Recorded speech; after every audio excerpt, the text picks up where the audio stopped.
రాకాలోకంకి స్వాగతం। ఈ కంటెంట్ మీకు నచ్చినట్టయితే లైక్ చేయండి, మీ బంధుమిత్రులకు షేర్ చేయండి। ఇప్పటి వరకు సబ్స్క్రైబ్ చేసుకోకపోతే సబ్స్క్రైబ్ బటన్ని నొక్కండి, అదేవిధంగా బెల్ ఐకాన్ని కూడా నొక్కండి। జై హింద్ మిత్రులు। బీహార్ తరువాత దేశవ్యాప్తంగా 12 రాష్ట్రాల్లో ఓటర్ల జాబితా యొక్క విస్తృత సవరణ కార్యక్రమము స్పెషల్ ఇంటెన్సివ్ రివిజన్ ఎస్ఐఆర్ లేదా సర్ ని చేపట్టడం జరుగుతోంది। అందులో భాగంగా ప్రస్తుతం బెంగాల్లో సర్ మొదటి ఫేజ్ జరుగుతోంది। ఇంటింటికి వెళ్ళి ప్రతి తలుపు తట్టి అక్కడ ఉన్నటువంటి ఓటర్లు ఎవరు, వాళ్ళకి సంబంధించిన వివరాలు సేకరించి ఆ వ్యక్తుల్ని ప్రత్యక్షంగా చూసి మొత్తం జాబితాని వెరిఫై చేయడం జరుగుతోంది। ఓటర్ల జాబితాలో లేనటువంటి వ్యక్తులు ఉన్నట్టయితే వాళ్ళు ఎక్కడి వారు ఏమిటి ఈ వివరాలను కూడా సేకరించడం జరుగుతోంది। నవంబర్ 4 నుంచి డిసెంబర్ 4 వరకు ఈ ప్రక్రియ సాగుతుంది।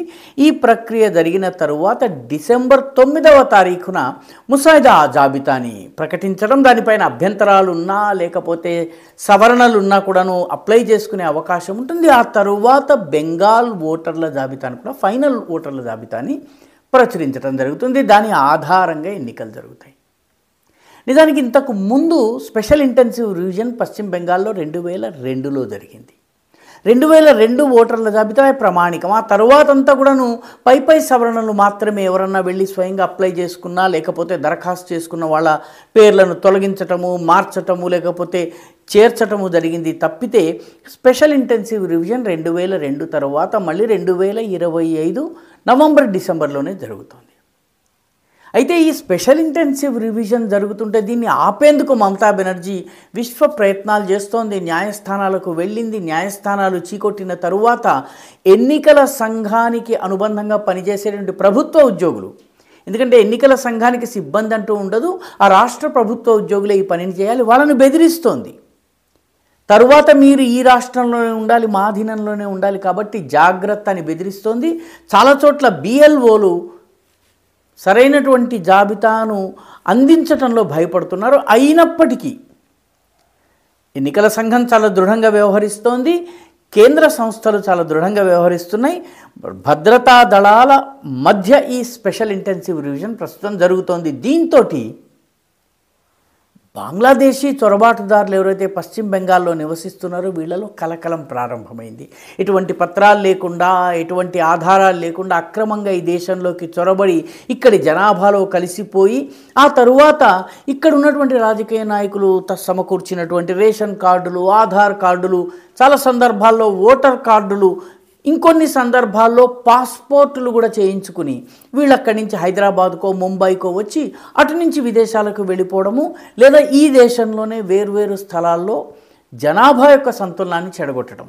అయితే ప్రధానంగా పెద్ద సంఖ్య బెంగాల్లోనే ఉంటుంది, ఎందుకంటే బెంగాల్ రాజకీయాలు మొదట్లో 30 సంవత్సరాల వామపక్షాల రాజకీయము, ఆ తర్వాత 11 సంవత్సరాల తృణమూల్ కాంగ్రెస్ ప్రభుత్వం కూడా పూర్తిగా 15 సంవత్సరాలని చెప్పాలి, 15 సంవత్సరాల తృణమూల్ కాంగ్రెస్ ప్రభుత్వం కూడా పూర్తిగా బంగ్లాదేశీ చొరబాటుదారులను ఓటర్లుగా మార్చి, ఓటు బ్యాంకుగా మార్చి పబ్బం గడుపుకుంటూ వస్తోంది।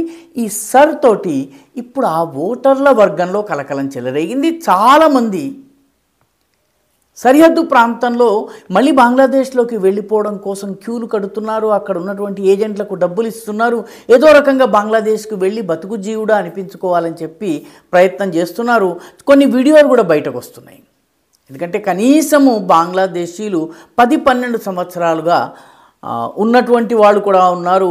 ఇటుకల భట్టీల్లో పనిచేసేవాళ్ళు, ర్యాపిడోలు నడుపుకునేటటువంటి వాళ్ళు, దినసరి కూలీలుగా పనిచేసేవాళ్ళు, ట్యాక్సీలు నడుపుకునే వాళ్ళు, బాంబులు తయారు చేసి అదొక ఉద్యోగంగా చేసుకుంటున్నటువంటి వాళ్ళు, స్మగ్లింగ్ చేస్తున్నటువంటి వాళ్ళు, వీళ్ళందరూ కూడా బంగ్లాదేశీలు, వీళ్ళకి ఆధార్ కార్డు ఉన్నాయి।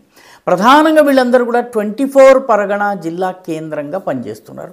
24 పరగణ జిల్లా పశ్చిమ బెంగాల్లో ఉన్నటువంటి 24 పరగణాల జిల్లా ఏదైతే ఉందో ఇది బంగ్లాదేశీ చొరబాటుదారుల్ని దేశంలోని వివిధ ప్రాంతాలకి పంపడానికి కేంద్ర స్థానంగా ఉన్నట్టుగా ఇంటెలిజెన్స్ వర్గాలు గుర్తించినాయి। ఇప్పుడు తాజాగా ఈ బంగ్లాదేశ్కి పారిపోతున్నటువంటి బంగ్లాదేశీయులు బంగ్లాదేశ్కి పారిపోతున్నటువంటి వీడియోలు నెమ్మదిగా దర్శనమిస్తున్నాయి। ఒక వీడియో ముఖ్యంగా బషీర్హాట్ జిల్లాలో ఉన్నటువంటి హకీంపూర్ చెక్ పోస్ట్ దగ్గర అక్కడ ఉన్నటువంటి ఏజెంట్లతో మాట్లాడుకుని వెళ్ళిపోతూ కొన్ని వేల మంది క్యూలో నిలబడి ఏదో రకంగా బంగ్లాదేశ్కి వెళ్ళిపోయే ప్రయత్నం చేస్తున్నారు. ఎందుకంటే ఇంతకాలము జరిగినటువంటి సర్వేలు, ఇంటెన్సివ్ రివిజన్స్, ఓటర్ల జాబితా రివిజన్స్ కుహనా సెక్యులర్ పార్టీల ఆధ్వర్యంలో జరిగినాయి.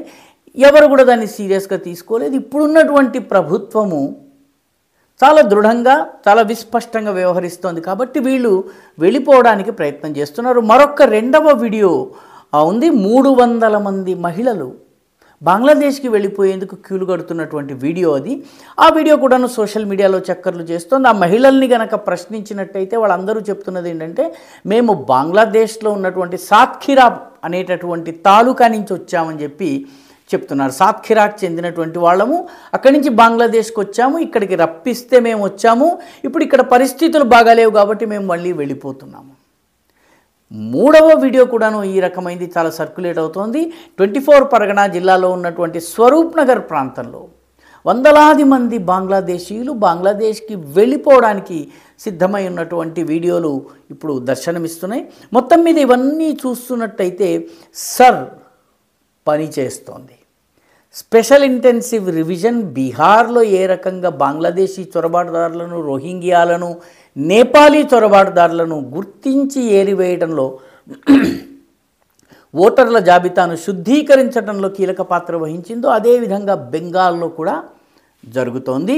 బెంగాల్లో ఇప్పటికే బంగ్లాదేశీయులు స్వదేశానికి వెళ్ళిపోవడానికి గడిచినంత కాలము, ఇక్కడ సాగినంత కాలము సాగించుకున్నా మీకు ఇక్కడ చెల్లదు, నెమ్మదిగా వెళ్ళిపోవాలి అన్నటువంటి ఆలోచన వాళ్ళకి పెరిగింది. మహారాష్ట్ర వంటి రాష్ట్రంలో కూడాను గత ఒక్క ఏడాదిలో 400 ఆపరేషన్స్, అంటే జనవరి 2025 నుంచి నవంబర్ వరకు 400 ఆపరేషన్స్ నిర్వహించి, special operation task force operations నిర్వహించి దాదాపు 10,000 మంది బంగ్లాదేశీయుల్ని గుర్తించి వాళ్ళందరినీ పుణేకి తెచ్చి, పుణే నుంచి విమానం ద్వారా వాళ్ళని బంగ్లాదేశ్ బార్డర్కి తీసుకొచ్చి బీఎస్ఎఫ్కి అప్పగించారు. బీఎస్ఎఫ్ వాళ్ళని బంగ్లాదేశ్లోకి తోసేస్తోంది, పంపించేస్తోంది.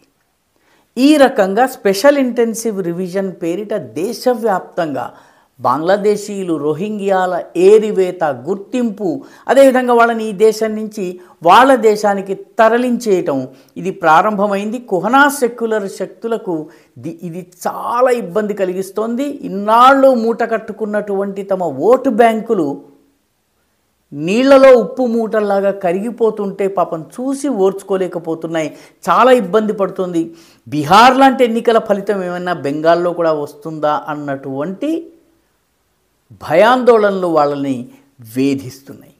ఈ వీడియో మీకు నచ్చినట్టయితే లైక్ చేయండి, షేర్ చేయండి, ఈ ఛానల్కు సబ్స్క్రైబ్ చేయండి. మీ అభిప్రాయాన్ని కమెంట్ల రూపంలో తప్పనిసరిగా పంపించండి.